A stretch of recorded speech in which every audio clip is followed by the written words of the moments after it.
பிஸ்மில்லாஹிர் ரஹ்மானிர் ரஹீம். அல்ஹம்துலில்லாஹி ரப்பில் ஆலமீன்.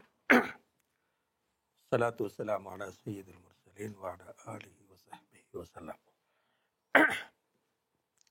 இன்றைக்கி நாங்கள் ஒரு கொஞ்சம் வித்தியாசமான ஒரு தலைப்பு, ஆனால் உள்ளடக்கம் அவ்வளோ வித்தியாசம் இல்லை. உறவாடல்கள், பொருளும் விளக்கம். இந்த மார்க்கம் சொல்கிறதே உறவாடல் தான். உண்மையில் அத்தீனுல் முஆமலா, மார்க்கம் என்பதே உறவாடல்கள் தான். அந்த உறவாடல்கள் சரியாக இருந்தால் மார்க்க நடத்தை இவங்களை சரியாக இருக்கும். அதுதான் பொதுவாக ஒப்புக்கொள்ளப்பட்ட உண்மை. அது எப்படி அந்த உறவாடல்கள் மார்க்கமாயிக்கும், அதில் பொருள் என்னது, அதை நாங்கள் எப்படி விளங்கி கொள்ளலாம் என்றது தான் நாங்கள் இன்றைக்கி இன்ஷா அல்லாஹ் பார்க்க போகிறோம். நாங்கள் வளமையாக பார்க்குறது மாதிரி இதை ஒரு ஒரு பாடத்திலே முடிக்கிற மாதிரி பார்ப்போம். மிச்சம் விரிவாக போரில்ன்னு தான் எங்களோட பொதுவான போக்கு. ஒவ்வொரு முறையும் ஒரு தலைப்பை முடிக்கிறோம். இன்னும் கொஞ்சம் மெச்சு கொண்டிருக்காம அடுத்த கிழமைக்கு. அதனால் நாங்கள் இதை ஏற்கனவே பார்த்த 1-2 பாதிகளும் இதில் வரும். அதனால் மிச்சம் விளக்கமாக சொல்ல வேண்டியிருக்காது. ஓரளவு நாங்கள் விளக்கமாக பார்த்து இந்த தலைப்பை முடிக்கிறதுக்கு பார்ப்போம். இப்போ ஒரு முஸ்லீமை பொறுத்தவரையில் அல்லது இஸ்லாத்தை பொறுத்தவரையில் உறவாடல்கள் மூன்று பகுதிகளாக பிரியும். 1 அல்லாஹ்வோடு, 2 ரசூலுல்லாஹி ஸல்லல்லாஹு அலைஹி வஸல்லம் அவர்களோடு, 3 மனிதர்களோடு. இதை தவிர வேறு இல்லையே, இதை தவிர வேறு இல்லை. இன்னொரு பாதி இருக்குது. நாங்கள் அதை அவ்வளோ தூரம் இழுக்கல்ல. இயற்கை பொருட்களோடு இன்னொரு பாதி இருக்குது. அது கொஞ்சம் விரிவண்டனால இருக்கல. நாங்கள் அதை இன்ஷா அல்லாஹ் தனியாக வேறொரு முறை பார்ப்போம். அப்படின்னா என்ன சொல்கிறோம்னா, பௌதீக உலகத்தோடு, அப்போ மிருகங்கள், பறவைகள், திரும்ப தாவரங்கள், நிலம், பூமி, இதெல்லாம் சேர்ந்து ஒரு பெரிய ஒரு பாதி. அதை நாங்கள் இன்ஷா அல்லாஹ் தனியொரு தலைப்பாக பார்ப்போம். அது தனியே விரிவாக இருக்கிறனால இதை விட அறிமுகமும் போதும் அதுக்கு, இல்லையா? அதாவது பௌதீக பொருட்களோடு உறவாடல் சம்பந்தமாக குர்ஆனும் ஹதீஸும் என்ன சொல்லி இருக்கிறது என்பது பற்றிய அந்த அறிமுகமும் எங்களுக்கு இல்லை. அது சரியான மாதிரி குறவு இருக்குது ஓரளவு, ஆனால் பெரிய அளவு சொல்கிறதுக்கு இல்லை. அதுக்கும் குர்ஆனும் ஹதீஸும் வழி காட்டியிருக்குதான்றது ஒரு ஆச்சரியமாக தான் முஸ்லீம்களில் நிறைய பேர் பார்ப்பாங்க. அதனால் அதை நாங்கள் வேறொரு தனி தலைப்பாக எடுப்போம். எனவே நாங்கள் அதை இங்கே போடலை. அது ஒரு பெரிய ஒரு தலைப்பாக இருக்கிறதுனால நாங்கள் அதை போடலை. இன்ஷா அல்லாஹ் சில நேரம் வார முறை நாங்கள் அதை தனி தலைப்பாக பார்ப்போம். அதாவது பௌதீக பொருட்களோடு உறவாடல் தனி ஒரு தலைப்பாக நாங்கள் பார்ப்போம். அதாவது அது மிருகமாய்க்கும், தாவரமாய்க்கும், அல்லது நீராய்க்கும், நிலமாய்க்கும், இப்படியான அந்த பகுதிகளை நாங்கள் இன்ஷா அல்லாஹ் தனி ஒரு தலைப்பாக பெரும்பாலும் வார முறை நாங்கள் பார்ப்போம். பௌதீக பொருட்களோடு உறவாடல். அப்போ எனவே நாங்கள் அதை தனி ஒரு பாதியாக இங்கே சேர்க்கலை. சேர்த்திக்கோணும், அது ஒரு தனி பெரிய ஒரு பாதி என்றதுனால சேர்க்கலை. வார முறை இன்ஷா அல்லாஹ் நாங்கள் பார்ப்போம். அப்போ நாங்கள் இங்கே என்ன பார்க்குறோம்னா, அடிப்படையில் ஒரு முஸ்லீம் அல்லது இஸ்லாத்தை பொறுத்தவரையில் அதை சுருக்கி சொன்னால், இஸ்லாத்தை அப்படியே சுருக்கி சொன்னால், இந்த மூன்றோடும் சம்பந்தப்பட்ட உறவாடல்கள் தான் உண்மையில் இஸ்லாம் அப்படின்னு சொல்லலாம். இதோட அந்த பௌதிக உலகத்தையும் சேர்த்துக்கொண்டா இந்த 4 பகுதியும் சேர்ந்தது தான் இஸ்லாம்னு சொல்லுவோம். இந்த ஒவ்வொரு பகுதிக்கும் குர்ஆனும் ஹதீஸும் இப்படித்தான் உறவாடணும், இந்த குறிப்பிட்ட அல்லாஹ்வோடு இப்படித்தான் உறவாடணும், ரசூலுல்லாஹ்வோடு இப்படித்தான் உறவாடணும், மனிதர்களோடு இப்படித்தான் உறவாடணும், அல்லாஹ் படைத்திருக்கிற பௌதிக உலகத்தோடு இப்படித்தான் உறவாடணும்னு சொல்லி மிகவும் தெளிவான அழகான வழிகாட்டல்கள் இருக்குது. அப்போ அதுதான் உண்மையில் இஸ்லாம். அது சரியாக இருந்தால் நாங்கள் இஸ்லாத்தை அழகாக சரியாக பின்பற்றினு கருத்து வரும். சரி, இப்போ நாங்கள் இந்த 3 மட்டும் இன்ஷா அல்லாஹ் ஓரளவு விரிவாக இங்கே பார்ப்போம். ஓரளவு விரிவாக தனியாக நாங்கள் பௌதிக உலகோடு உறவாடன்றதை தனியாக பார்ப்போம். இன்ஷா அல்லாஹ் வார முறை 7 மணிக்கும் அந்த நேரம் பார்ப்போம். இப்போ முதலாவது அல்லாஹ்வோடு உறவாடுதல் என்ற கருத்துக்கு வரும். இதை நாங்கள் முந்தியும் கொஞ்சம் பார்த்திக்கிறதால நினைக்கிறேன், பார்த்தண்டு அப்படித்தானே இல்லையா, கொஞ்சம் பார்த்திக்கிறதுனால நான் இதை விரிவாக சொல்ல வரல. இப்போ அல்லாஹ்வோடு உறவாடுதல் என்றது இந்த ஆயத்து சூரத்து காஃபில் வார 33வது வசனம் சொல்லும். ஒரு ஆயத்து தான் 2 குடைச்சி போட்டிக்கிறோம். ஒரு ஆயத்து தான் அது 2 குடைச்சி போட்டிருக்கிறோம். மன் ஹஷியர் ரஹ்மான பில் கைபி ஒஜா பி கல்பின் முனீப், மொத்த வசனத்தை 2 குடைச்சி போட்டிருக்கிறோம். அருளாளன் மறைவாக இருக்கும் போது அவனை பயப்பட்டு பாவங்களிலிருந்து மீண்ட உள்ளத்தோடு வருவான். அதான் அந்த மொத்த வசனத்துக்குமான கருத்து. மறுமையில் ஒரு முஸ்லீம் அல்லாஹ்விடத்தில் வரும்போது இப்படி வாழ்ந்துட்டு வருவான். இந்த 2 மாதிரியும் வாழ்ந்துட்டு வருவான். ஒன்று அல்லாஹ்வை அவனை பார்க்கையிலாட்டியும் பயந்து வாழ்றது, 2 பாவங்களிலிருந்து மீண்டு வர்றது. அப்போ உண்மையில் இதோட விளைவு தான் அந்த மன் ஹஷியர் ரஹ்மான பில்கை, அல்லாஹ் மறைவாக இருக்கும் போதும் அவனை பயப்படுறதுல விளைவு தான் ஒஜா அபிகல்பின் முனிபன் சொன்னார். பாவங்களிலிருந்து மீண்டு வருதல் என்றது உண்மையில் அதோட விளைவு. அல்லாவை யார் பயப்படுறாரோ அவர் கண்டிப்பாக பாவங்களிலிருந்து மீண்டு கொள்வார் என்றதுதான் அதில் கருத்து. அப்போ முதலாவது பகுதி என்ன சொல்லுதுன்றா, இது தெரியும் அல்லாவோடு நேரடியாக உறவாட இயலாது. அப்படின்னா கண்டு பேசி இருந்து அப்படி உறவாடுறது சாத்தியம் இல்லை. அல்லாவோடு நாங்கள் கண்ணால் பார்க்க இயலாது. பௌதீக ரீதியாக அல்லாவோடு நெருக்கமாக உட்கார்ந்து பேசுகிறதெல்லாம் மேலாது. அந்த கருத்தை தான் இந்த வசனம் சொல்லும். பில் கைப் என்று சொல்லும். மறைவாக இருக்கும் போதும் அல்லாஹ் எங்களோட கண்ணுக்கு தெரியாமல் பௌதீக ரீதியாக அல்லாவை பார்க்க முடியாமல் பேச முடியாமல் இருக்கிற அந்த நிலையிலையும் அல்லாவை பயப்படுவோம். அதுதான் மன் ஹஷியர் ரஹ்மான பில் கைப். அப்போ அது உண்மையில் ஒரு பெரியோரு ட்ரைனிங் உண்டு. அதாவது ஒரு ஆளை பார்க்க இல்லாட்டியும் அவரோடு உறவாடுற வாழ்க்கையிலே பார்க்க இயலாது. ஒரு முறையாவது பார்க்க இயலாது, ஒரு முறையாவது உட்கார்ந்து பேசலாம். அப்படி இருந்தும் அல்லாவை பயப்பட்டு வாடுதல்னு சொல்கிறது உண்மையில் ஒரு ட்ரைனிங் உண்டு. அப்படி ஒரு ட்ரைனிங்க்கு நாங்கள் வரோம். அப்போ தான் இந்த மன் ஹஷியர் ரஹ்மான் பில் கைப் என்றது சாத்தியமாகும். அப்போ அந்த வகையில் அது எப்படி சாத்தியம் என்றால் அது ஒரு அறிவுபூர்வ செயற்பாடு, ஆன்மீக ரீதியான செயற்பாடு. அறிவுபூர்வ ஆன்மீக ரீதியான செயற்பாடு. அது பௌதீக ரீதியான செயற்பாடு இல்லை. அல்லாவை அவன் மறைவாக இருக்கும் போதும் பயப்படுதல் என்பது ஒரு பௌதீக ரீதியான செயற்பாடு இல்லை. அது ஒரு சிந்தனை ஊடாக வர வேண்டிய ஒன்று, ஆன்மீக ரீதியாக வர வேண்டிய ஒன்று.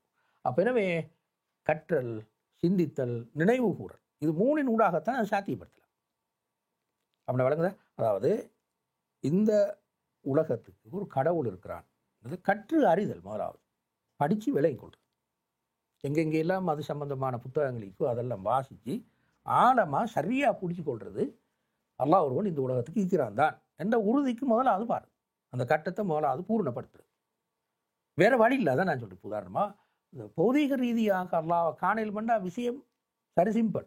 படிக்கிறேன்னு ஒன்று இல்லை, ஆளை போய் கண்டுட்டா சரி இல்லை. அந்த குறிப்பிட்ட நபரை போய் பார்த்தால் முடிஞ்சு பிரச்சனை. படிக்கணும் விளங்கணும்னு சொல்லி ஒன்றும் இல்லாது.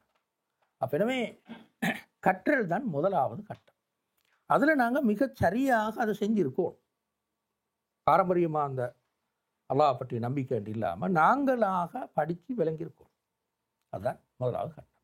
அதுக்கு உங்களுக்கு தெரியுமா, இங்கிலீஷில் ஒரு தொகை புத்தகங்கள், அரபுல நிறைய புத்தகங்கள், தமிழ்லையும் கொஞ்சம் ஆங்காங்கே புத்தகங்கள் இருக்குது. அதுகளை படித்து தான் நாங்கள் வழங்குவோம். இப்போ தமிழில் இருக்கிற ஒரு நல்ல ஒரு புத்தகம் தான் அந்த மஹீதுதீன் கான்ற இறைவனை தேடின்னு ஒரு சின்ன புத்தகம். நான் நினைக்கிறோம் 25-30 பக்கம் தான், சின்ன ஒரு புத்தகம். ஆனால் நல்ல அழகான ஒரு புத்தகம். திரும்ப அந்த பகுத்தறிவு தீர்ப்பளிக்கிறது, எனக்கு ஞாபகம் மிக்கிற மாதிரி அப்படி தான் அந்த வசனம். அடுத்தது சாந்திக்கு வழி அந்த புத்தகம். திரும்ப அப்படியான தமிழ்லேயும் கொஞ்சம் புத்தகங்கள் பெரிய அளவில்லாட்டியும் ஒரு அளவுக்கு சில புத்தகங்கள் இருக்குது. இங்கிலீஷில் நிறைய புத்தகங்கள் இருக்குது. அப்போ அது ஒரு உண்மையில் ஒரு கற்றல். முதலாவது படித்தல், ஃபஸ்ட்டுக்கு ஒரு படித்தல். குரானும் அதுக்கு ஒரு முக்கியமான மூலாதாரம். அதை நிறைய வாசித்தால் தஃசீரோடு சேர்த்து, இப்போ நாங்கள் வெளியிட்ட ஜுசு தபாரக்கு இதை படித்தாலும் அந்த கருத்து வரும், அந்த சிந்தனை ஒரு ஆளுக்கு வரும். அப்போ அது முதலாவது கற்றல். இதை ஒரு முஸ்லீம் கண்டிப்பாக செய்யணும். ட்ரெடிஷனல் முஸ்லீமாக இல்லாமல், ட்ரெடிஷனல் வழங்குது. அதாவது நான் குறிப்பிட்ட குரூப்பை சொல்லலை, முஸ்லீம்கள் பொதுவாகவே ட்ரெடிஷனாக தான் பின்பற்று. வாப்பா முஸ்லீம் ஆயிருந்தார், உம்மா முஸ்லீம் ஆயிருந்தார், நான் முஸ்லீம் ஆகிக்கிறேன்னு அந்த அந்த பாரம்பரியமாக பின்பற்றலை தான் நான் சொல்கிறேன். இது முஸ்லீம்கள் பொதுவாக முஸ்லீம்கள் அப்படித்தான். ஓலவல் வரையும் இஸ்லாத்தை படிக்கிறதோட மிக பெரும்பாலும் இஸ்லாத்தை படித்து முடிச்சு. அப்போ அதில் இதெல்லாம் ஆழமாக தெளிவாக படிக்கிற நிலைமை இல்லை உண்மையில். எங்களோட குரான் மதரசாலையும் சரி, அஹதியாலையும் சரி, அல்லது ஸ்கூல் சிலபஸ்லையும் சரி, இது நல்ல ஆழமாக அழகாக படிக்கிற நிலைமை இல்லை. அப்போ எனவே ஒரு தனி மனிதனுடைய பொறுப்பு அது. அப்படி படிக்காட்டி இதை சாத்தியப்படுத்தலாம். மன் ஹஷியர் ரஹ்மான் பில் கைப்னு சொல்கிற அந்த ஆயத்தை சாத்தியப்படுத்தலாம். அப்போ நாங்கள் அதை தனியாக படிக்குவோம், அது கண்டு தனியாக படிக்குவோம். வயசு போயாவது படிக்கும், 50-55 வயசுக்கு பிறகாவது விஷயம் விளங்கி படிக்கும். உண்மையில் நேரத்தோட அந்த ஓடவல் படிக்கிற நேரம், அட்வான்ஸில் படிக்கிற நேரம், அப்படி இதை தனியாக படிக்கணும். உண்மையில் இது ஒரு முக்கியமான பாதை. அது இல்லாட்டி நாங்கள் எப்படி இப்போ பண்ணால் ஒரு பாரம்பரிய முஸ்லீமாக இப்போ அப்படின்னா பாரம்பரியம் வழங்குதா, அதாவது நம்பிக்கைகளையும் பாப்பா உம்மா இது பின்பற்றுவதாகத்தான் நாங்கள் இப்போ. அது ஒரு நல்ல ஒரு நம்பிக்கையாக இருக்காது, ஒரு பாரமான நல்ல நம்பிக்கையாக இருக்குது. அல்லாஹ் பற்றிய பயத்தை அது பெரிய அளவு தராது. கொஞ்சம் ஏதோ ஈக்கும், ஆனால் பெரிய அளவு தூரத்துக்கு அது தரமாட்டாது. இதுதான் முதலாவது கட்டம். திரும்ப அதோட நிற்கலாம், படித்து அல்லாஹ் ஒருவன் இருக்கிறான்னு விளங்கிட்டு இதோட நிற்கலாம். அது என்ன அப்படி படிச்சுட்டு அப்படி நின்றா என்ன நடக்கும்னா அது மங்கி போகும் மனசில். எந்த நேரமும் அது மனசில் இருக்கணுமே. அப்போ என்ன ஒன்றா அந்த சிந்தனை ஈக்கும், அந்த சிந்தனை ஈக்கணும். அல்லாஹ் பற்றிய சிந்தனை கண்டிப்பாக ஒருவருக்கு இருக்கணும். அல்லாஹ்வுடைய படைப்பினங்களை பார்த்து சிந்திக்கிற ஒரு போக்கொண்டு கண்டிப்பாக ஒரு முஸ்லீம்கிட்ட இருக்கும்.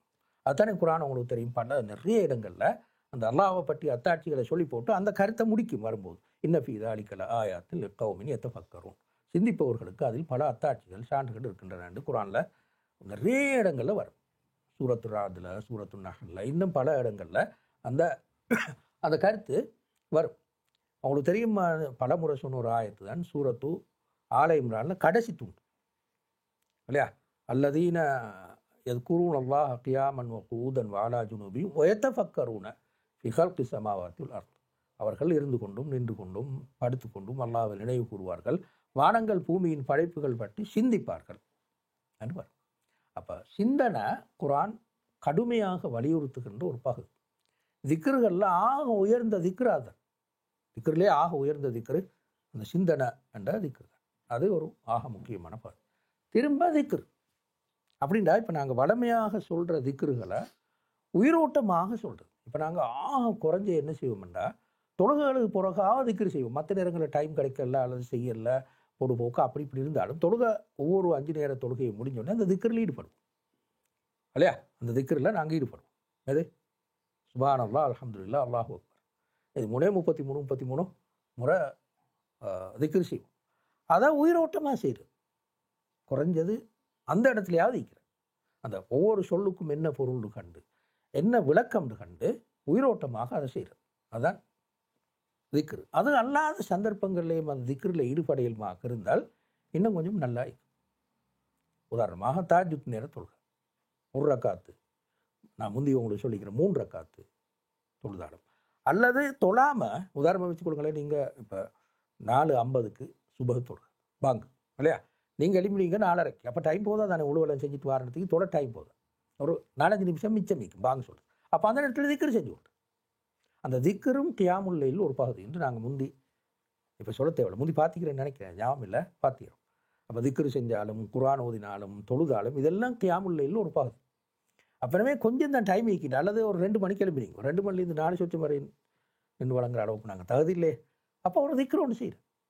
2 மணிலேருந்து எலும்பின நேரம் பாத்ரூம் போயிட்டு வந்து போக வேண்டி வந்தது, அப்போ போயிட்டு வந்தீங்க ஒரு 5 நிமிஷம் திக்ரு ஒன்று செய்கிறேன். அல்லது பாத்ரூமுக்கே போக தேவையில்லை, திக்ரு செய்கிறதுக்கு ஒன்று செய்ய தேவையில்லை. அப்போ ஒரு 5 நிமிஷத்துக்கு ஒரு திக்ரு செஞ்சுட்டு படுக்குறோம், ஒரு கொஞ்ச நேரத்துக்கு, ஒரு சின்ன ஒரு நேரத்துக்கு, அதுதான் நாங்கள் திக்ருன்னு சொல்கிறோம். அப்போ எனவே அந்த திக்ரு ஒருவர்கிட்ட வளமையாக இருக்கு, வளமையாக இருக்கலாம். குறைஞ்சது 5 நேர தொழுகை பிறகு உள்ள திக்ரு, 5 நேர தொழுகைக்கு பின்னால் உள்ள திக்ரு உண்மையில் நினைக்கிறோம் எல்லாருக்கும் தெரிஞ்சது தான். இந்த 33 முறை திக்ரு செய்யுது இல்லையா. இன்னொன்று இருக்குது, இன்னொரு அபிப்பிராயம் இருக்குது, அல்லது ஹதீஸ்லேயும் வந்திருக்குது தெளிவாக, 10 முறையும் செய்யலாம்னு சொல்லி ஒவ்வொன்றையும் 10 முறையும் செய்யலாம். நான் இப்போ ஹதீஸ்லாம் கொண்டு வரல, அப்புறம் இன்ஷா அல்லாஹ் பார்க்கலாம், ஹதீஸ்லேயே தெளிவாக இருக்குது.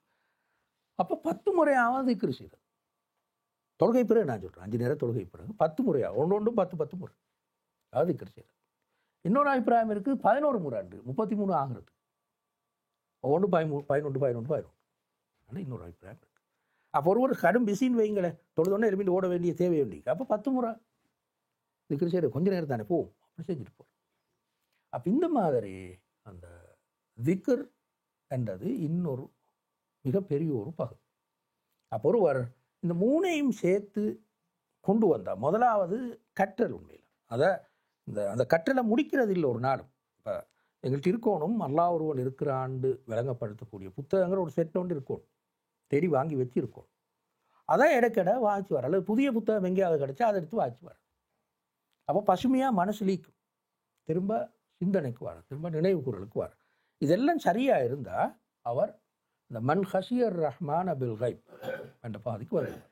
இந்த 3 தான் நாங்கள் சொல்கிற முக்கியமான பாதி. திரும்ப ஒஜா அபு கல்பின் முனீப், பாவங்களிலிருந்து மீண்ட உள்ளம்.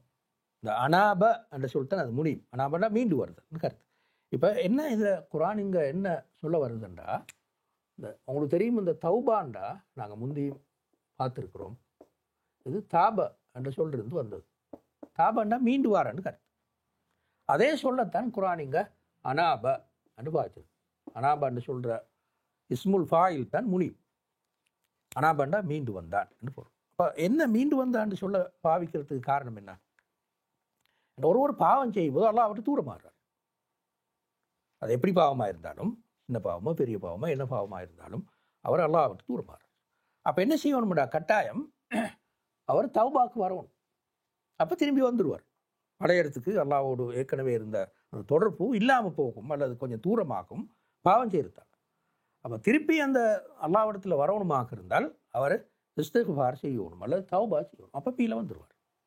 இந்த போக்கத்தான் குர்ஆன் கல்பின் முனீப், மீண்டு வருகின்ற உள்ளத்தோடு மறுமையில் வருவார். அப்போ அல்லாஹ் சொல்லல பாவம் செய்யாத உள்ளத்தோடு வருவார். அது நடைமுறையில் சாத்தியம் இல்லை, மனிதனை பொறுத்தவரை சாத்தியம் இல்லை. அப்போ என்ன உள்ளமை கொண்டா திருப்பி அல்லாஹ்விடத்தில் வார உள்ளமும் அவர்கிட்ட இருக்கும். அப்போ சரி, அதான் கல்வின் முனீபன்னு சொன்ன. அதுக்கு என்ன வேணுமெண்டா? இந்த விஷயங்களோடும் அதுக்கு மனநிலையை சீர்படுத்தும். திரும்ப உள தூய்மைக்கான முயற்சிகள் ஈடுபடும். அதன் காரணமாக அந்த 2 வேலையின் காரணமாக மனோ இச்சைகளின் ஆதிக்கத்திலிருந்து விடுபடும். இப்போ இந்த முன்னாடி சொன்ன இந்த தௌபா கேட்குறன்றது ஒரே பெரிய பாவங்களை செஞ்சு தௌபா கேட்குற அப்படி இருக்கக்கூடாது. ஒரு முஸ்லீமுக்கு பெரும்பாவம் விதிவிலக்காகத்தான் நீக்கணும். அவர் வாழ்க்கையில் ஒரே செய்கிறதா ஈக்காக அடிக்கடி பெரும்பாவங்களை செஞ்சு கொண்டு ஒரு முஸ்லீம் இருக்கக்கூடாது. அப்போ அந்த பெரும்பாவங்கள் செய்கிறத நல்லா குறைக்கணுமாக இருந்தால் ஆக முக்கியம் இது மனோ இச்சைகளிலிருந்து விடுபடுதல். அதிலிருந்து அந்த ஆதிக்கத்திலிருந்து விடுபடுதல். நான் சொல்கிறேன், மனோ இச்சை ஆதிக்கம் செலுத்துகிற வாழ்க்கையும் நீக்கக்கூடாது. இடைக்கிட நடக்கும், இது அடிக்கடி நடக்கும் அண்டு வரக்கூடாது. சரி, அப்போ அதுக்கு என்ன செய்யணும்னா உள ரீதியான சீர்படுத்தல்களில் கடுமையாக ஒரு முயற்சி செஞ்சால் தான் அது சாத்தியம். இப்போ உங்களுக்கு தெரியும், அந்த இமாம் கசாலிட புத்தகங்கள் இருக்குது. இந்த தமிழில் வேறு புத்தகங்கள் சரியான குறவு, அதனால தான் அது சொல்ல வேண்டி வருது. இல்லாட்டி அதில் கொஞ்சம் எனக்கு சிக்கல்கள் இருக்கி தான் என்றாலும் அந்த உள தூய்மைன்னு ஒரு புத்தகம் இருக்குது, உள்ளத்தின் விந்தைகள்னு ஒரு புத்தகம் இருக்குது, நாவின் விபரீதங்கள்னு ஒரு புத்தகம் இருக்குது, திரும்ப புகழ் விரும்பல் அதுக்கு ஒரு புத்தகம் இருக்குது. எனக்கு பேர் வருது இல்லை சரியா, ஞாபகமாக இருக்காது. புகழை விரும்பி போகாதேன்னு ஒரு புத்தகம் இருக்குது. சரி, அது மறந்துட்டு எனக்கு. இப்படி ஒரு தொகை புத்தகங்கள் இருக்குது இமாம் கசாலிட புத்தகங்கள் தமிழில் மொழிபெயர்த்து. இஹ்யா உலுமுத்தீன் செட் உண்டு இல்லையா, ஒரு பெரிய ஒரு தொகை புக் இருக்குது.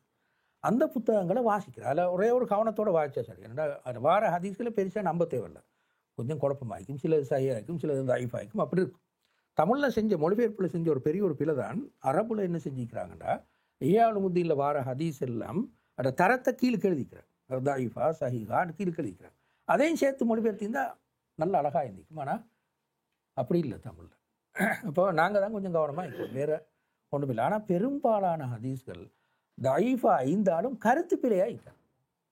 விளங்குதா? அப்படின்னா கருத்து பிழையாக இருக்காது, சனது தைஃப் தான். அந்த அறிவிப்பாளர் வரிசையை பார்த்தா குழப்பம்தான், ஆனால் சொல்கிற கருத்தை பார்த்தா பிழை இல்லை. அப்போ அதனால் அந்த இஹ்யா உலுமுத்தீன் அந்த புத்தகங்களில் பெரிய அளவு தூரத்துக்கு குழம்ப வேண்டிய அவசியம் இல்லை. அதனால் உளச்சீர்திருத்தம் சம்பந்தமாக, உள்ளத்தை தூய்மைப்படுத்தல் சம்பந்தமாக ஆக குறைந்தது இந்த புத்தகங்களையாவது நாங்கள் நல்லா வாசிக்கிறோம்.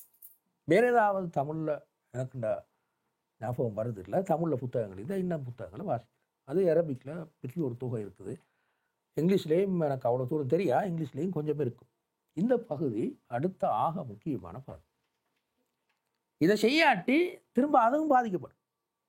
அங்காள பகுதியில் சொன்ன பகுதியும் பாதிக்கும். மன் ஹஷியர் ரஹ்மான பில் கைப் என்ற பகுதியும் பாதிக்கப்படும். அதனால தான் அல்லாஹு தஆலா இது எல்லாத்தையும் சேர்த்து, இந்த 2 கருத்தையும் சேர்த்து இதே சூறால், இது 33 தானே, 32 சொல்லியிருக்கிறார்.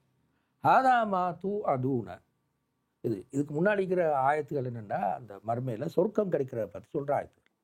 இப்போ குர்ஆன் சொல்லுது ஹாதா மா தூ அதூன், இதுதான் உங்களுக்கு வாக்குறுதி அளிக்கப்படுபவைகளாகும். மறுமையில் இந்த மாதிரியான சொர்க்கம் தான் உங்களுக்கு வாக்குறுதி அளிக்கப்படுகிற விஷயங்களாகும். லிக்குல்லி அவ்வாபின் ஹஃபீல், யாருக்கு அந்த வாக்குறுதின்றா திரும்ப மீளுபவர்கள். அதான் நான் தௌபாக்கை போகிறேன், நான் சொன்ன அந்த முனீப், திரும்ப மீளுபவர்கள். திரும்ப ஹஃபீல், அல்லாஹ்வுடைய கட்டளைகளை பேணி நடப்பவர்கள். அவங்க 2 பேர். அந்த 2 பண்புகளையும் கொண்டவங்களுக்கு தான் இந்த சொர்க்கத்தை அல்லாஹ் வாக்குறுதியாக சொல்கிறான் என்று இந்த ஆயத்தை சொல்லும். மேலே சொன்னதை அப்படி சுருக்கி ஆதாமா தூ அதூன லிக்குல்லி அவ்வாபின் ஹஃபீல்னு சொல்கிறோம். அவ்வாப் என்ற சொல்லும் அதே தானே, நான் ஏற்கனவே சொன்ன அதே தான். பாருங்க, ஆப என்று சொல்லாது, ஆப மீண்டு வந்தான் என்று பொருள். அப்போ அந்த சொல்லிருந்து வந்தது தான் இந்த அவ்வாபன்னு சொல்லுவோம். உங்களுக்கு தெரியும், அந்த முபாலகான்னு சொல்லுவோம், சியாகுல் முபாலகா ஒன்றை மிகைப்படுத்தி கூட்டி சொல்கிறேன்றால் இந்த அமைப்புக்கும் சொற்கள் வரும் மரபுல. இந்த அமைப்பிலையும் வரும், இன்னும் பல சொல் வடிவங்கள் இருக்குது. இந்த அமைப்பு அதில் உண்டு, ஆல் அந்த வடிவில் வரும். அந்த வடிவு தான் இந்த அவ்வாபன்னு சொல்லுவோம். பார்த்தன விலங்கு ஆளும் அவ்வாபும் அப்படி வந்தால் கூட்டி சொல்கிறது. இப்போ திரும்ப திரும்ப மீளுபவர்கள், அடிக்கடி மீளுபவர்கள், அதுதான் அவ்வாப். இந்த மனுஷன் அடிக்கடி இந்த பாவங்களில் ஈடுபட்டுருவான். சிறு பாவங்களில், பெருபாவங்களில் அப்படி ஈடுபடக்கூடாது ஒரு முஸ்லீம். அப்போ அந்த முஸ்லீம் எப்படி இருப்பான்டா, இங்கே சொன்ன அந்த முனீபன் சொன்னது தானே, பாவங்கள் இருந்து மீண்ட உள்ளம் என்று முனீபன் சொல்லி, அது விளக்கம் தான் இந்த அவ்வாபன்னு சொல். அவ்வாபன்று சொல் அது விளக்கம். மன் ஹஷியர் ரஹ்மான் பில் கைப், அல்லாஹ் மறைவாக இருந்த போதும் அவனை பயப்படுபவர்கள், அதோட விளக்கம் தான் ஹஃபீல். அல்லாஹ்வுடைய கட்டளைகளை பேணி நடப்பவர்கள். பயப்படுறா தானே கருத்து. அல்லாஹ் மறைவாக இருந்தாலும் பயந்து வாழ்ற கருத்து என்னடா, அல்லாஹ்வுடைய கட்டளைகளை கவனமாக பேணி வாழ்பவர் என்றதுதான் இந்த மன் ஹஷியர் ரஹ்மான் பில் கைபுக்கு விளக்கமாக தான் இந்த ஹஃபீல் என்று சொல்கிறது. இந்த 2 விஷயங்களையும் அல்லாஹ்வோடு உறவாடுவதற்கு ஒரு முஸ்லீம் செஞ்சு கொள்ளணும். கல்புன் அவ்வாப் இருக்கணும். இங்கே சொன்ன கல்புன் அவ்வாப் இருக்கணும். திரும்ப திரும்ப மீண்டு வர அந்த மனநிலை இருக்கணும். அதுக்கு முந்தி மறைவாக அல்லாஹ் இருந்த போதும் பயப்படுகிற மனநிலை இருக்கணும். மன் ஹஷியர் ரஹ்மான பில் கைப் என்று இருக்கணும். இந்த 2ஐயும் சாதித்து கொண்டா இப்போ சரி, அந்த முஸ்லீம் சரி. அப்போ அதில் எப்படி சாதிக்கிறீத சிந்தித்தல், கற்றல், நினைவு கூறல் அன்பன் மூலமாக இது சாதிக்கணும். இங்கே எப்படி சாதிக்கிற உளநிலை சீர்திருத்தம், உள தூய்மைக்கான முயற்சிகள், இதன் மூலமாக சாதிக்கும். இதுதான் வழிமுறை. இப்போ உள்ள ஆகப்பெரிய பிரச்சனை என்னென்றா, எங்களோட சமூக உலங்களை 2ம் இல்லை. தனிப்பட்ட முறையில் ஒரு ஆள் செஞ்சு கொண்டாது. அப்படியா? பள்ளியும் அது செய்தில்லை, நிறுவனங்களும் அது செய்தில்லை.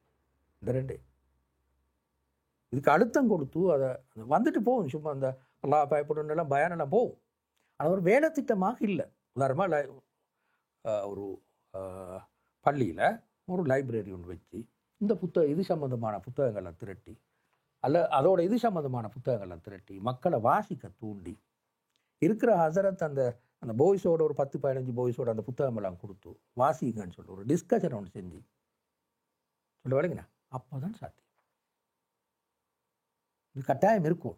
உதாரணமாக நீங்கள் பள்ளிக்கு போகிறீங்க, கொஞ்சம் நேரத்தோட போயிட்டீங்க, ஒரு 10 நிமிஷம் முந்தி போயிட்டீங்க. அப்போ அந்த லைப்ரரிக்குள்ளே நுழைஞ்சு இந்த புத்தகத்தில் ஒரு 2 பக்கத்தை வாசிக்கிறேன்.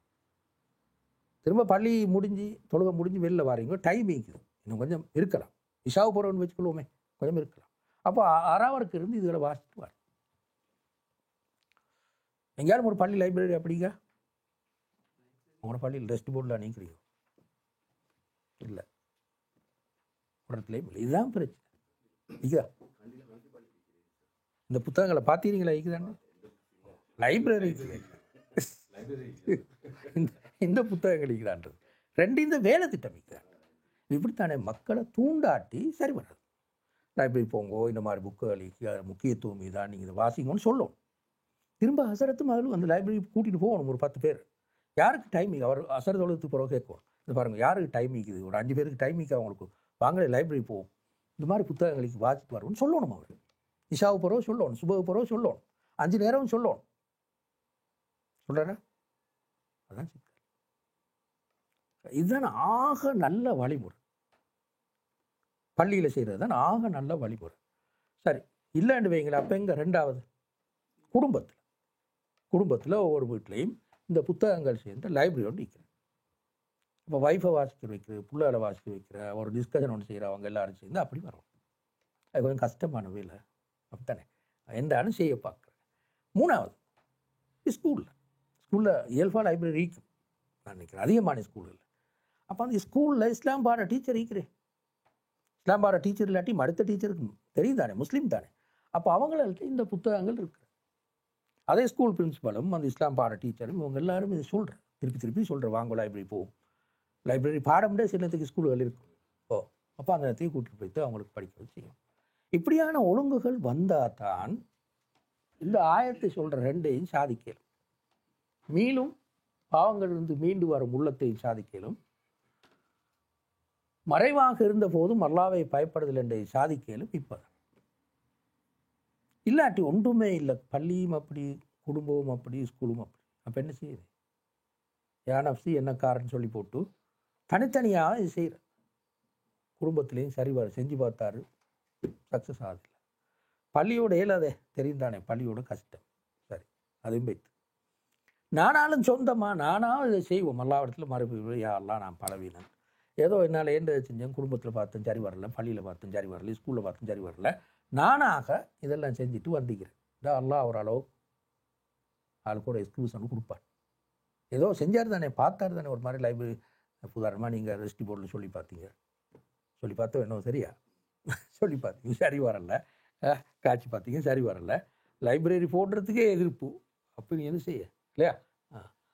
அப்போ சொந்தமாகவாவது ஒருவர் அதை செய்ய பார்க்கும். ஏழாமல் போனேன் நான் சொல்கிறேன், ஏழாமல் போகக்கூட அந்த சொல்லி ஈக்கணும். இப்போ உதாரணமாக பாருங்களேன், சில பள்ளிகளில் ஒரு காலத்தில் நோன்பு காலத்தில் கூட பள்ளிக்கு போகிறதுக்கு பெண்களுக்கு அனுமதி இல்லை. இப்போ கூப்பிட்டு எடுக்கிற பள்ளி எப்படி மாறிச்சு? கதைச்சேன் நான் பேசி சொல்லி வந்ததுனால மாறிட்டு. இப்படி மாறும், எங்களுக்கு தெரியும் நிறைய விஷயங்கள் அப்படி மாறி. பழைய காலத்தில் இந்த நிலையை விட இன்றைக்கு மாறி. ஏன் மாறிச்சுன்னா கதைச்சேன் நான், கதைச்சி பேசி எழுதி செஞ்சதுனால மாறிச்சு. அதே மாதிரி இதையும் தொடர்ந்து சொல்லி வந்தால் மாறலாம். சிலர் ரெஸ்டி போர்டுகள் கொஞ்சம் இதை யோசிக்கக்கூடிய ஆக்கள் இருக்கிறாங்க. ஆனால் நான் ஒன்றை சொல்கிறேன், லைப்ரரியை தொடங்கி மூடி வைக்கிற மாதிரி ஆயிடக்கூடாது. பக்கத்துக்கும் ஒத்தரும் போடல, அப்படி இல்லாமல் வரப்படாது. லைப்ரரியை ஒரு பள்ளியில் திறந்தோடனே அவர் ட்ரெடிஷன் ஆகும், திரும்பி இன்னொரு பள்ளியில் இருக்கும், இன்னொரு பள்ளியில் இருக்கும். எங்களோட லைப்ரரிக்கு எங்களோட பள்ளியில்னு சொல்கிறது ஒரு வகையான பெருமை தானே. நான் இப்போ சொன்னது வரோம், மக்கள் வாசிக்கும். லைப்ரரியை திறந்து வச்சுட்டு மறுகா துப்புரவுப்படுத்துகிற வேலை மட்டும்தான் செய்ய வேண்டி வரும். கடைசியில் ஆக்கள் இல்லை, அப்படி வரக்கூடாது. அப்புறம் இந்த புத்தகங்கள் ஈக்கணும், அது அடுத்த விஷயம் என்றது இன்னொரு ஆக முக்கியமான விஷயம் நான் நினைக்கிறேன். அப்படி வந்தால் தான் முதலாவது பள்ளி, ரெண்டாவது குடும்பம். முதலாவது குடும்பம் சொல்லணும், ஆனால் எங்களோட குடும்பங்கள் இருக்கிற நிலைமைக்கு ரெண்டாவது சொல்ல வேண்டி வருது, தவிர்க்கலாம். மூணாவது ஸ்கூல். இந்த மூன்று நிறுவனங்கள் ஊடாகவும் இது சாதிக்கலாம். ஏன்னா நான் அப்படி சொல்கிறேன்டா, இயக்கங்கள் ஒரு சின்ன குரூப்பு தானே வச்சு நிற்கும். உதாரணமாக அக்குர்னு வச்சுக்கொண்டா, தப்லீ ஜமாத்தில் ஜமாத் இஸ்லாமியா, அந்த சலாமா, அது இது எல்லாத்தையும் சேர்த்தாலும் 1000 பேர் வர கஷ்டம், அதை விடவும் குறைவாக தான். ஆனால் அக்குர்ன சனத்தொகை 40,000. இப்போ 40ல் உண்டு தான் நிற்கும் இயக்கத்தில். அப்போ எனவே இந்த மூணும் அப்படி இல்லை. பள்ளிக்கு மிக பெரும்பாலும் நிறைய பேர் போவாங்க. ரெண்டாவது ஸ்கூலுக்கு போகாத மாணவர்கள்னு சொல்லி தேடுறது கஷ்டம், எல்லாரும் போவாங்க. திரும்ப குடும்பமாக சொல்ல தேவையில்லை. எனவே இங்கே சாதிச்சாத்தான் மக்களுக்கு போகும் சரியா. இது எங்கேயாவது சாதிக்கலுமாண்டா பெரிய ஒரு விஷயம். அது எல்லா மொழியிலையும் வச்சிருக்கணும். என்ன எங்கட மீடியம் குழம்பி போய்த்து இன்றைக்கு முஸ்லீம்களுக்கு எந்த மொழின்னு இல்லை. இப்போ இங்கிலீஷும் தான், சிங்களம் தான், தமிழும் தான், அப்படி தான் இப்போ இருக்குது. சிலத்துக்கு அந்த சிங்களம் படித்தவனுக்கு இந்த மாதிரி புத்தகங்களோடு எந்த டச்சுமே இல்லை. இங்கிலீஷ் படித்தவனுக்கு இந்த புத்தகங்கள் அவர் அட்வான்ஸில் ஒரு அவுட்டே இல்லாட்டி ஓலவில் ஒரு அவுட். இந்த புத்தகங்களை வாசிக்கிற அளவுக்கு இங்கிலீஷ் அறிவு தரம் இல்லை. தமிழ் படித்தா அப்படி இல்லை, அட்வான்ஸ் லெவல் படித்தா போதும் இதெல்லாம் வாசிப்பார். அது தமிழ் அந்த நிலைமை இருக்குது. எனவே அப்படி நாங்கள் மாட்டினாத்தான் நிலைமை சாதகமாகும். அதே மாதிரி விஷுவல் லைப்ரரியும் இருந்தால் இன்னும் நல்லா இருக்கும். அப்படின்னா ஒரு டிவி ஒன்று வச்சு அதில் இந்த விஷயங்களை விளங்கப்படுத்துகிற மாதிரி ஒரு ஒழுங்கோடு செஞ்சால் இன்னும் தரமாய். அதை நான் சொல்கிறேன், நிறைய பேர் கேட்டு கொண்டிருப்பாங்க. அந்தந்த ஏரியாவில் லைப்ரரியில் போட்டால் கூட மிச்சம் நல்லா இருக்கும். அப்போ தான் மாற்றத்தை கொண்டு வரலாம். அப்படி இல்லாமல் நாங்கள் இன்னொரு 8 பேர் தான் நீக்கிறீங்க, 8-9 பேர் தான் நீக்கிறீங்க, மாற்றத்தை கொண்டு வர்றது கஷ்டம். அப்படி எப்படியோ அதுதான் சாத்தியமான முறை. சாத்தியமான முறை நான் சொல்ல வரேன், இந்த 3 நிறுவனங்கள் தான் சமூகத்தை ஃபுல்லாக அடக்கிற நிறுவனங்கள். குடும்பம், பள்ளி, ஸ்கூல். இதுக்கு வெளியில் நிறுவனங்கள் லீக்கு, அது ஒரு சின்ன குரூப் தான் லீக்கும். அதனால் சமூகத்துக்குள்ளால் போகிறது மிச்சம் கஷ்டம். அதனால் இந்த வேலை திட்டங்களை கட்டாயம் பள்ளிகள் கொண்டு வந்தால் நல்லா இருக்கும். அடுத்தது இதுக்கு வருவோம் நாங்கள். ரசூலுல்லாஹி ஸல்லல்லாஹு அலைஹி வஸல்லம் அவங்களோடு உறவாடுதல் என்ற பாதிக்கு வரும். முதலாவது என்னென்னா குர்ஆனே சொல்கிற ரசூலுல்லாவோட உறவாடலில் போயிட்டு முடிச்சிருமா இன்னும் தெரிய பார்ப்போம். இந்த ரசூலுல்லாவோட உறவாடுறதுல அடிப்படை வசனம் இதுதான். குர்ஆன் எங்களுக்கு சொல்கிற அடிப்படை வசனம் இதுதான். அல்லாஹ்வுடைய தூதரிடத்தில் உங்களுக்கு அழகிய முன்மாதிரி இருக்கிறது. லக்கத் கான லக்கும் ஃபீ ரசூலில்லாஹ் உஸ்வத்துன் ஹஸனா என்று சூரத்து அஹ்ஸாபில் வர ஆயத்து. இதுதான் ரசூலுல்லாவோட உறவாடுற வழி. தெளிவாது. ரசூலுல்லாஹ் ஒரு முன்மாதிரி. அப்போ ரசூலுல்லாவோட உறவாடுற எப்படின்னால் அந்த முன்மாதிரி ஊடாக உறவாடுறது, முன்மாதிரியை பின்பற்றுதல் என்பதன் ஊடாக உறவாடுறது. ஏனென்றா இப்போ குர்ஆனில் சூரத்துல் ஹுஜராத்தில் ரசூலுல்லாவோட எப்படி பேசணும்னு ஒரு வசனம் ஒன்று இருக்குது. ரசூலுல்லாஹி ஸல்லல்லாஹு அலைஹி வஸல்லம் நீங்கள் குரலை உயர்த்தி பேசாதீர்கள். தர்ஃபு அஸ்வாத்தக்கும், குரலை உயர்த்தி பேசாதீங்க. நீங்கள் பரஸ்பரம் ஒருவருக்கொருவர் பேசிக்கொள்வீங்களே, பேரை சொல்லி வேறு மாதிரியில் பேசிக்கொள்ளும், அப்படியும் ரசூலுல்லாவோட பேசாதீங்க. கடுமையான மரியாதையோட பேசுங்க. அப்படி இல்லாமல் ரசூலுல்லாவோட பேசும்போது குரலை உயர்த்தி பேசினா உங்களோட அறியாமலே உங்களோட பாவங்கள், உங்களோட நற்செயல்கள் அழிஞ்சு போகும் என்று சூரத்துல் ஹுஜராத்தில் ஆரம்ப வசனங்கள் இருக்குது. நான் இப்போ அதில் ஓதி காட்டி கொண்டிருக்கிறதில்ல, நீங்கள் பாருங்க. அது எப்போ சாத்தியம்? அந்த இப்போ நான் சொன்ன கருத்து எப்போ சாத்தியம்? ரசூலுல்லாவோட நேரடியான ஆக்களுக்கு தான் சாத்தியம். குரலை உயர்த்தி பேசாதீர்கள் எங்களுக்கு அது அப்படி ஒன்று இல்லை. நாங்கள் ரசூலுல்லாவோட நேரடியாக காண்டிலே கண்டா தானே குரலை உயர்த்தி பேசுதல் இல்லைன்ற கருத்து வரும்.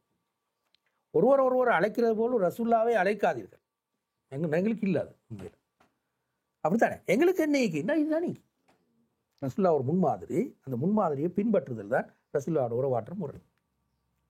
நான் சொல்கிற விளங்கினேன். சூரத்துல் ஹுஜராத்தில் என்னென்னா பனு தமீம் என்ற ஒரு கோத்திரம் ரசூலுல்லாஹ் சந்திக்கிறது வரும். உங்களுக்கு தெரியும் ஆமுல் உஃபூதன்னு சொல்லி, டைம் போயிருமோ தெரியும், ஆமுல் உஃபூதன்னு சொல்லி ஹிஜ்ரி 9வது வருஷம் நிறைய பேர் வந்து இஸ்லாம் தருவினாங்க.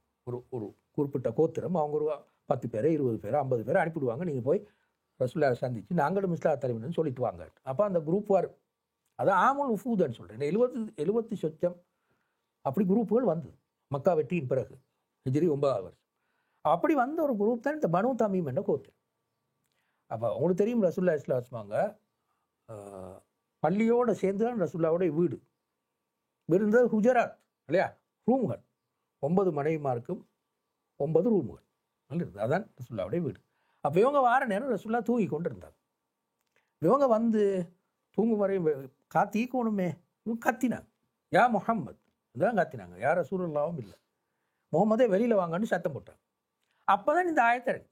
இப்போ நான் ஏற்கனவே சொன்னேன் அந்த கருத்தை இறங்கினேன் அப்போ தான் சரியா.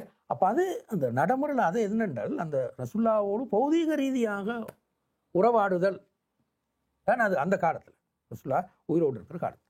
ஆனால் இப்போ அது இல்லை எங்களுக்கு.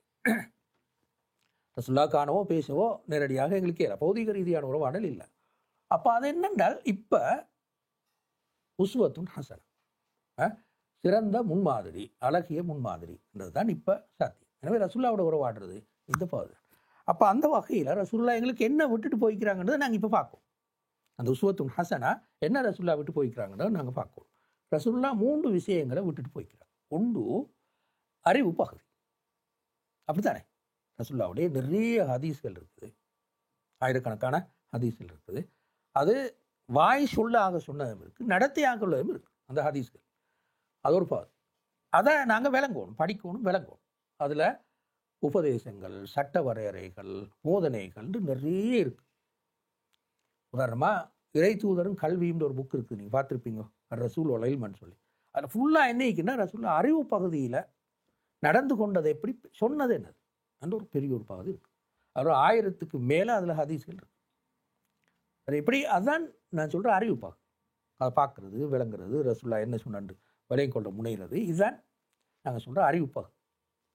2வது ரசூலுல்லாஹ் அந்த சமூகத்துக்கு தலைமை வகித்து அந்த சமூகத்தை நிர்வகித்து கொண்டு போனார்கள் என்ற 2வது பகுதி. எப்படி அந்த சமூகத்துக்கு தலைமை வகித்தார்கள், எப்படி அந்த சமூகத்தை கவனமாக வழிநடாத்தினார்கள் என்றது இன்னொரு பகுதி.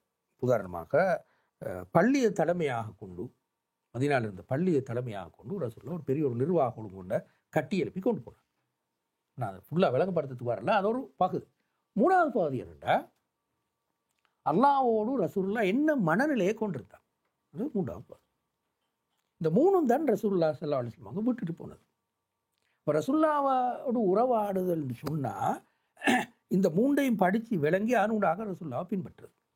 அதுதான் நாங்கள் ரசூல்லாவோடு உறவாடுதல் என்றதுனால சொல்லுவோம். அப்போ நாங்கள் இதை கொஞ்சம் விளங்குறதுக்கு பார்ப்போம். இந்த பாருங்க, இப்போ நான் முதல் ரெண்டையும் பெரிய அளவு விளங்கப்படுத்தல, அது எங்களுக்கு கொஞ்சம் ஓரளவு தெரியும்.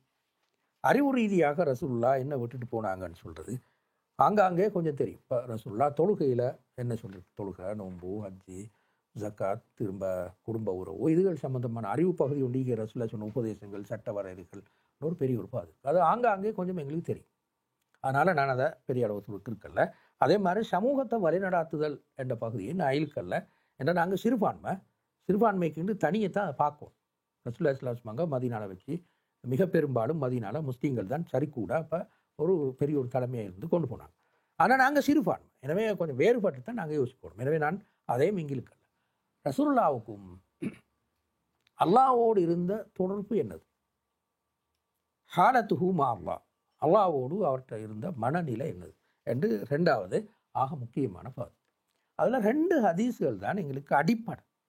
2 ஹதீஸ்கள் தான் எங்களுக்கு அடிப்படை. என்னென்னா, இன்னஹு லா யுகானு அலா கல்பி வ இன்னி லா அஸ்தக்ஃபிருல்லாஹ் குல்ல யோமின் மிஅத்த மர்ரா. எனது உள்ளத்தில் மேகம் படர்ந்தது போன்று இருக்கு.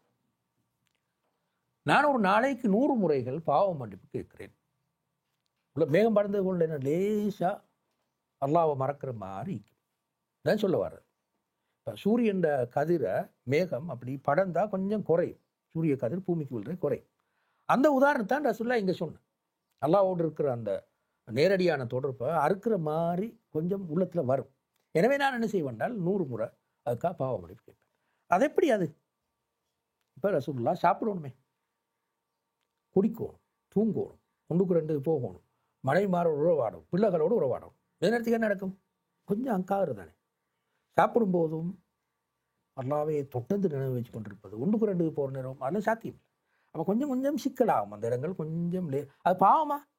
பாவமில்லை, உண்மையில் அதெல்லாம் அனுமதிக்கப்பட்ட காரியங்கள். கல்யாணம் முடிக்கிறது, சாப்பிட்றது, குடிக்கிறது, தூங்குறது, இதெல்லாம் அனுமதிக்கப்பட்ட விஷயங்கள். அதில் ஒரு பாவம் இல்லை உண்மையில். ஆனாலும் ரசூலுல்லாஹ் இருந்த ஆன்மீக உயர்ந்த நிலை அதையும் பாவம் மாதிரி நினைச்சாங்க. ஆனால் உண்மையில் அது பாவம் அல்ல, சரியா? எனவே ரசூலுல்லாஹ் என்ன செஞ்சாங்கன்னா, நான் ஒரு நாளைக்கு 100 விடுத்தம் பாவ மன்னிப்பு கேட்கிறேன் அப்படின்னு சொன்னாங்க. அதான் இதை கருத்து, விளங்குதானே? அதான் கருத்து. அல்ல ரசூலுல்லாஹ் பாவம் செஞ்ச கருத்து அல்ல, இதுதான் உண்மையில் கருத்து. அப்போ நாங்கள் ஏற்கனவே சொன்னோமே அவ்வாபன்னு சொல்லி முன்னாள் ஆயத்தில், அந்த கருத்தை இந்த ஹதீஸ் கொஞ்சம் கூட மிகைப்படுத்தி சொல்லும், ரசூலுல்லாஹ்வோட மனநிலையை சொல்லும். அப்போ எங்களுக்கு என்ன, ரசூலுல்லாஹ் பின்பற்றுறதுல கொஞ்சமான இங்கேக்கு வரணும் இல்லையா? அப்போ உதாரணமாக சொல்லுங்களேன், நாங்கள் சந்தர்ப்ப துவாக்கள்னு ஒரு குணம் இருக்குது. சாப்பிட்ற நேரம், சாப்பிட்டு முடிச்ச பிறகு, தூங்க போகிற நேரம், தூங்கி விட்டு எழும்பினால் திரும்ப 1க்கு 2 போடுறோம். இப்படி ஒரு பெரிய ஒரு தொகை ஹதீஸ்கள் இருக்குது, துவாக்கள் இருக்குது. இந்த துவாக்கள் என்ன செய்யறேன்னா, அந்த நேரத்திலேயும் அல்லாஹ் மறக்காதேன்னு எங்களுக்கு உணர்த்துறது. ஆனால் அது வாஜிப் இல்லை, சுன்னா தான், அது எல்லாமே சுன்னா. ஆனால் ரசூலுல்லாஹி ஸல்லல்லாஹு அலைஹி வஸல்லம் அந்த அல்லாஹ்வோடு இருந்த தொடர்பை நெருக்கி வச்சு கொள்றதுக்காக அந்த துவாக்களை சொன்னாங்க. 2வது ஹதீஸ்க்கு வாங்க. சஹாபாக்கள் ஒரு முறை, நான் நினைக்கிறேன் இப்னு மஸ்ஊத், உமர் இப்னு கத்தாப், இப்படி பல மாதிரி ரிவாயத்தில் வந்ததன்படி ரசூலுல்லாஹ் பார்க்க போனாங்க. அப்போ தான் ரசூலுல்லாஹ் பாயில் படுத்து எழும்பிக்கிறார். இப்போ பாயில் இந்த பாயில அடையாளங்கள் முதுகுல அப்படியே படிஞ்சு. அப்போ சஹாபாக்கள் ஏன் இப்படி தூங்குறீங்க, ஒரு நாங்கள் எங்கட கருத்தில் சொன்னால் ஒரு மெத்தை ஒன்று மாதிரி உன்னை போட்டுக்கொண்டு தூங்கலாமே. அப்போ ரசூலுல்லாஹ் இப்படி சொன்னாங்க, மாலி ஒலி ஒமாலி துனியா, எனக்கும் இந்த உலகத்துக்கும் என்ன தொடர்பு இருக்குது? ஒமா அனஃபி துனியா இல்லா கராக்கிபின் இஸ்தலல்ல தஹ்த ஷஜரத்தின் சும்ம ராஹ ஒத்தரக்கா. எனக்கும் இந்த உலகத்துக்கும் என்ன தொடர்பு இருக்கிறது? இந்த உலகத்தில் நான் ஒரு மர நிழலில் இருந்து ஓய்வெடுத்து விட்டு அதனை விட்டு செல்லும் பிரயாணியை ஒத்தவனாவேன். எனக்கும் இந்த தொடர்பு இவ்வளவுதான் தொடர்பு, உலகத்துக்கும் எனக்கும் தொடர்பு இதுதான். நான் ஒரு பிரயாணி, போகிற வழியில் கொஞ்சம் டயர்டாக இருந்தது, ஒரு மரத்துக்கு கீழே, நிழல் கொடுக்குற ஒரு மரத்துக்கு கீழே கொஞ்சம் உட்காந்துட்டு ஒரு ரெஸ்டாரண்ட் எடுத்துகிட்டு போயிட்டு, இதுதான் எனக்கும் உலகத்துக்குள்ள தொடர்பு. இனி இந்த மரத்தோடு என்ன தொடர்பு? உனக்கும் மரம் தான் உலகம், நிழலும் மரமும் தான் ரசூலுல்லாஹ் சொன்ன உலகம். அதுக்கும் எனக்கும் என்ன தொடர்பு? உட்கார்ந்தேன், கொஞ்சம் ரெஸ்ட்டுக்கு பிறகு போயிட்டேன், அதுக்கும் எனக்கு மரத்துக்கும் தொடர்பு இல்லை. இந்த மனநிலையை எப்படி அவள் சாதிக்க பார்க்கணும்? இப்படி பூர்ணமாக இயலாதான். அதை நாங்கள் சொல்லுவோமே, முந்தி ஒரு முறை நாங்கள் பார்த்துருக்கிறோம் மாதிரி எனக்கு நினைவு, நாங்கள் சொல்கிற பற்றற்ற மனோநிலை ஜுஹூத். எங்களுக்கு உள்ள ஆகப்பெரிய சிக்கல் என்ன தெரியுமா? இந்த பற்று வந்துடுறது பொருளோடு, காசோடு, வீட்டோடு, வீட்டுடைய பொருட்களோடு, பிள்ளைகளோடு, நண்பர்களோடு, உறவினர்களோடு நெருக்கமான ஒரு பற்றும் வந்து உண்டேல லேசியில். சாகுற நேரம் அதை நினச்சி சாகுறு கடைசியில். அந்த பற்று தானே இல்லையா? அந்த பற்றின் காரணமாக கண்ணீர் வடி சாகுற நேரம் என்னத்தையும் கண்ணீர் வடிந்தால் விட்டுட்டு போகிறேன்னே எல்லாத்தையும் சொல்லி வேறு ஒன்றும் இல்லை. அப்படி வாழ்ந்தால் தான் நடக்கும். அப்படி வாழ்ந்தால் தான் நடக்கும். வைஃப், பிள்ளைகள், கடுமையான உறவை சொல்கிறேன். வைஃப், பிள்ளைகள், நண்பர்கள், காரு, வீட்டில் இருக்கிற அந்த பொருட்கள் எல்லாத்துலேயும் ஒரு நெருக்கமான ஒரு பற்று ஒன்று வந்து. இந்த பற்று கடுமையாக இல்லாமல் இருந்தால் தான் அல்லாஹ்வோடு தொடர்பு பண்ணுறது சாத்தியம். அது ஒரு அளவான சாதிக்கிறதுக்கு தான் அல்லாஹ் ஜக்காத்து கடமையாக்கி கொஞ்சம் தெரித்து குடுண்டு வற்புறுத்தி சொன்னது. திரும்ப சதக்காவை பற்றி நிறைய சொன்னது. இந்த வெறும் தொழுகையை மட்டும் நம்பலாம், ஈக்கிரத்தை கொடுக்குறானான்னு பார்க்கும். அப்போ தான் அவனுக்கு அந்த பற்று அறுக்கும். பற்று கூட கூட சாத்தியம் இல்லை. இப்போ ரசூல்லா எப்படி உலகத்தில் வாழ்ந்தாங்கன்னா ஒரு பொருள்லையும் அவங்களுக்கு பற்று இல்லை. இப்படித்தானே அவங்க வாழ்ந்தாங்க. ஒரு பிரயாணி ஒன்று போடும். பிரயாணி தான் தங்குற இடத்த வீடாக நினைக்கிறதில்ல இல்லையா? குறிப்பிட்ட ஒரு இடத்துல ஒரு ரெஸ்ட்டுக்கு ஒரு ஹோட்டலில் போய் ஒரு ரூம் ஒன்று எடுத்து தங்கினார். அந்த ரூம் என்ன சொந்தண்டா அவனுக்கு கொஞ்சமாலும் நினைக்கிறதில்ல. காலையில் விட்டு போயிடுவார். ஒரு அந்த ரூம் ஒரு அப்படியே மறந்து போயிடும். இதுதான் நாங்கள் வாழ்கிற பூமி. இந்த மனநிலைக்கு வந்தால் தான் அல்லாஹ்வோடு தொடர்பு போடுறது சாத்தியம். அதனால தான் பாருங்கள், இப்ராஹிம் அலைஹிஸ்ஸலாம் அவங்களுக்கு மகனை அறுக்க சொன்ன அறுத்ததல்ல உண்மையில் மகன் மீது உள்ள பற்று அருன்னு சொன்னது. வயசாளி ஆயின்னு புள்ளி ஒன்று கண்டத்தால் சரியான மாதிரி ஒரு பற்று ஒன்று வரும். வாப்பா புள்ளைகளோடு உறவாடுவது வாப்பா வாங்கிக்கிறேன்னு கொஞ்சம் கஷ்டம், பிஸி, அங்கே தொழில் இங்கே தொழில் பிஸி. ஆனால் நீங்கள் பாருங்க, பேர பிள்ளையோட கடும் பற்று ஒன்று வந்துடும். என்ன வயசாளி இப்போ ஈக்கிறது அவங்களோட உறவாடுறது கூடி அவதான் செய்தீங்களா? அதான் உண்மை. இந்த பற்றெல்லாம் கடுமையாக இருந்தால் விஷயம் குழப்பம். அதான் இப்ராஹிம் அலைஹிஸ்ஸலாம் அவங்களுக்கு அறுக்க சொன்னது. உண்மையில அறுக்க சொன்னது பிள்ளை அல்ல, பற்ற. இப்ராஹிம் அலைஹிஸ்ஸலாம் உண்மையிலே அது செய்ய போனாங்க. இப்ராஹிம் அலைஹிஸ்ஸலாமுக்கு தெரியும் அல்லாஹ் இப்படி ஒரு சோதனையை தந்தான், அறுக்கத்தான் சொல்லிக்கிறான்னு அறுக்க போனாங்க. அறுக்கையெல்லாம் போயிட்டு கத்தி அறுக்குது இல்லை. அப்போ அல்லாஹ் சொன்னால், நீ கது சத்தக்த ரூயா, நீ கண்ட கனவை உண்மைப்படுத்தின, எனவே அறுக்கவா, நான் அறுக்கிற என்ற நோக்கமே இல்லை, ஒரு ஆட்டை பாடிக்கிட்டுன்னு சொல்லி ஆட்டை பாடிக்கிட்டு முடிச்சுட்டாங்க. அதை ஞாபகப்படுத்துறது தான் ஹஜ்ஜி பெற. பற்ற அறுத்தல் தான் உண்மையில் ஹஜ்ஜி பெற. அந்த கருத்தை எங்களுக்கு விளங்குதோ இல்லையோ, இந்த கதையை நிறைய கேட்டிருக்கிறோம். இப்ராஹிம் அலைஹிஸ்ஸலாம் போனதும் மறுத்ததும் கத்தியை வீசினதும் சைத்தான் வரட்டினதும் இந்த கருத்தில் மீக்கிய. ஆனால் உண்மையாக இந்த கருத்து தான், அந்த அந்த தியாக உணர்வைத்தான் உண்மையில் குர்ஆன் சொல்ல வந்து பற்ற அறுத்தல் என்றதான் அதில் இப்ராஹிம் அலைஹிஸ்ஸலாம் அவங்களோட அந்த செயற்பாட்டில் பொருள். அப்போ அதைத்தான் நீங்கள் சொல்ல வர ரசூலுல்லாஹி ஸல்லல்லாஹு அலைஹி வஸல்லம் அவங்களுக்கு. இதில் கருத்து ஒருவர் பிள்ளைகளோட பற்று இல்லாமல் இருக்கணும், குழந்தையோட, அதல்ல. அது மிகைக்கக்கூடாது இல்லையா? அந்த பற்று உள்ளத்தில் ஆதிக்கம் செலுத்தக்கூடாது. அதுதான் நீங்கள் சொல்ல வந்த. அதான் இந்த மாலி ஒமாலி துனியா மா நஃபி துனியா இல்லா கராக்கிபின் இஸ்தரல்ல சஜரத்தின் தஹ்த ஷஜரத்தின் சும்மராக ஓ தரக்கஹா என்றது இதுதான். ரசூலுல்லாஹி ஸல்லல்லாஹு அலைஹி வஸல்லம் இந்த பகுதியில் பின்பற்றுதல் தான் ரசூலுல்லாஹ்வோடு உறவாடுதலில் ஆக முக்கியமான பகுதி. எவ்வளோ இயலுமோ அவ்வளவுக்கு வரவும், எவ்வளோ இயலுமோ அவ்வளவுக்கு அவர் வரவும் என்றதான் இருக்கார். அப்படி இருந்தால்தான் நாங்கள் முன்னாடி சொன்னது போல, முன்னாடி சொன்னமே ஆயத்து அல்லாஹ்விடத்தில் கல்புன் முனீபோட போயிலும் அப்போதான் மர்மைக்கு போகிற நேரத்தில் பாவ மன்னிப்பு கேட்டு கேட்டு வாழ்ந்த ஒரு மனுஷ உள்ளத்தோடு போகையிலும் அப்போ மட்டும்தான் என்றது தான் இந்த பற்று கூட கூட இந்த பகுதியும் அப்படியே உடைஞ்சு போகும் என்றதான் இங்கே சொல்ல வந்த கருத்து. சரி, இப்போ நாங்கள் அடுத்ததுக்கு வருவோம். இதை ஸல்லல்லாஹு அலைஹி வஸல்லம் அவங்க இந்த பகுதியில் அல்லாஹ்வோடு எந்த நேரமும் தொடர்பாகவே இருந்தார்கள். அதான் ஷேக் ஹஸாலின்னு ஒரு புத்தகம் இருக்குது, ஃபன்னு திக்ரு வத்துவா இந்த ஹாத்தமில் அன்பியா அப்படின்னு சொல்லி. இது இங்கிலீஷில் இருக்குது, மொழிபெயர்ப்பு இங்கிலீஷில் இருக்குது, தமிழ்லையும் வந்துருக்கு. தமிழில் எனக்கு அதில் பேர் ஞாபகம் இல்லை, நாமிகா தமிழில் வந்திருக்கு. நான் நினைக்கிறேன் டாக்டர் இர்ஃபான் மொழிபெயர்த்தாய். இறை தூதரின் பிரார்த்தனைகள் இன்னொன்று வரும், அது கொஞ்சம் அழகாக வரும், நல்ல அழகான மொழிபெயர்ப்பு. அது தமிழில் இங்கிலீஷ்லேயும் இருக்குது, ஃபன்னு திக்ரு வத்துவா இந்த ஹாத்தமில் அன்பியா. இப்போ ஷேக் ஹஸாலி என்ன செஞ்சுட்டா, ரசூலுல்லாஹி ஸல்லல்லாஹு அலைஹி வஸல்லம் அவங்க இறை நினைவை கவனமாக தொடர்ந்து பேணுவதற்குத்தான் இந்த திக்ருகள் செஞ்சாங்க, சந்தர்ப்ப திக்ருகள். அது எந்த ஒழுங்குல இருக்குது, அந்த திக்ரெல்லாம் திரட்டி பார்த்து என்ன ஒழுங்குல இருக்குன்னு ஒழுங்குபடுத்தி சொன்னாங்க. சரியான அழகான புத்தகம். இந்த இஸ்லாமிய வரலாற்றிலே இப்படி ஒரு புத்தகம் இல்லை. திக்ர் புத்தகங்களுக்கு நிறைய இருக்கு. ரசூலுல்லாஹ் இப்படி விளங்கப்படுத்துறது, இந்த திக்ருகளோட பின்னணி இதுதான், இதுதான் அதோட அடிப்படை, இதுதான் விஷயம் என்று விளங்கப்படுத்துகிற புத்தகம் இது ஒன்று மட்டும்தான் இதுவரை. சரியா? அப்போ என்ன கருத்துண்டா, இப்போ நாங்கள் அந்த சந்தர்ப்ப துவாக்களை பாடமாக்குன்னு சும்மா வரட்டுத்தனமாக ஓதுறதில்ல. அதையும் சின்ன பிள்ளைகளுக்கு பாடமாக்கி கொடுக்குறான். அவனுக்கு ஒன்றுமே விளங்குறதில்ல, அவன் சும்மா ஓதுறது. அது பழகி கடைசியில் அப்படியே ஓதி பழகிறது. ரசூலுல்லாஹ் அந்த ஒவ்வொரு திக்ரையும் உயிரோட்டத்தோடு சொன்னாங்க, இயல்பாக சொன்னாங்க. நாங்கள் செயற்கையாக அந்த சொல் ஒன்றுமே விளங்காமல் கருத்து புரியாமல் சும்மா சொல்கிறோம். அப்படி அல்ல, அதோட உயிரோட்டமாக கொண்டு போகணும் என்ற கருத்தை தான் இந்த புத்தகம் சொல்லும். நான் சும்மா தலைப்புகளை மட்டும், எல்லா தலைப்பும் அல்ல, கொஞ்சம் தலைப்புகளை மட்டும் ஏன் சொல்லியிருக்கிறேன். இது இப்போ விளங்கப்படுத்துகிற நோக்கம் இல்லை, எங்களுக்கு விளங்கப்படுத்த டைம் இல்லை, டைம் முடிஞ்சிருந்தான். சில நேரங்களில் இந்த புத்தகத்தை வேறொரு முறை ஒரு அறிமுகம் மட்டும் செய்வோம். இப்போவுக்கு சும்மா தலைப்பு மட்டும் சொல்கிறோம். முதலாவது தலைப்பு என்னென்றார், முதலாவது தலைப்பு முஹம்மது ஸல்லல்லாஹு அலைஹி வஸல்லம் அவர்கள் அல்லாஹ்வை எமக்கு எவ்வாறு அறிமுகப்படுத்தினார்கள். அதானே ஃபர்ஸ்ட். இந்த திக்ரு அவுராதுகள் எல்லாம் உண்மையில் என்னத்துக்குன்னா அல்லாஹ் அறிமுகப்படுத்துறது, அதோட தலைப்பு. 2, அன்பு ரசூலுல்லாஹி ஸல்லல்லாஹு அலைஹி வஸல்லம் அடிப்படை. அல்லாஹ்விடத்தில் போவதற்கு அன்பு தான் அடிப்படை. நேசம் அவர்கள் ஏறி செல்லும் வாகனம். உண்மையில் அல்லாஹ்வோடு இருக்கிற தொடர்புற அடிப்படைகள் இந்த 2 தான். இப்போ திரும்ப இந்த 2 அறிமுகத்தை சொல்லிட்டு 3வது தலைப்பு என்னென்னா, இப்போ அந்த திக்ருகளை சொல்ல தொடங்கினார். அதை எப்படி ஸ்டார்ட் பண்ணாங்க என்றால், பிரிந்த வாழ்வின் 24 மணித்தியாலங்கள்.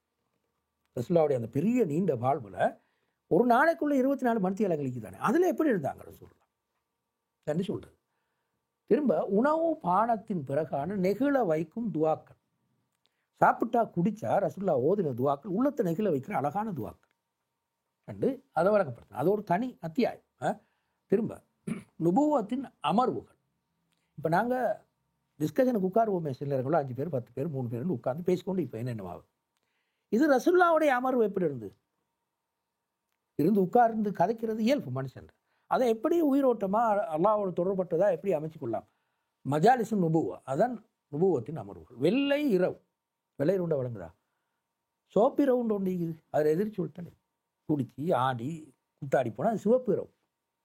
வெள்ளை இரவுண்டா ஆன்மீக ரீதியான அந்த பண்புகளோடு கூடிய இரவு. ஆக எப்படி இருந்தது தான் அது. வாழ்வின் அலைகள் உள்ளே, அதாவது வாழ்க்கை மனுஷனை எங்கெங்கெல்லாம் அடிச்சுட்டு போகும் இல்லையா, அந்த வாழ்க்கையில் இருக்கிற அந்த அலைகளுக்குள்ளால எப்படி ரசூலுல்லாஹ் தன்னை அல்லாஹ்வோடு தக்க வைத்து கொண்டார்கள் என்றதுதான் அடுத்து பாரு. முஸ்லீம் வீட்டை கட்டமைத்தல். முஸ்லீம்கள வீடு எப்படி இந்த இறை நம்பிக்கை மீது எழுப்பப்பட்ட வீடாக இருக்கணும், திக்ர் அவுராதுகள் மீது எழுப்பப்பட்ட வீடாக இருக்கணும் என்றதுதான். திரும்ப உணவு போராட்டம், மாரக்கத்துல் ஹுபுஸ், அந்த தலைப்பத்தை அப்படி மொழிபெயர்த்துக்கிறார். அது என்ன கருத்து என்றால், உணவு போராட்டம் தானே எல்லாத்தையும் தூரப்படுத்துறது.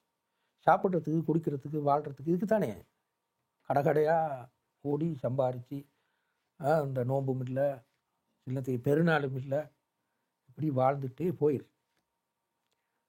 கடைசிக்கு வயசாளியாக 7ஆம் போய் தான் வீட்டுக்கு வந்து கொடுக்குறோம். அது மட்டும் கடையில். இதுதான் எங்களோட சிக்கல்.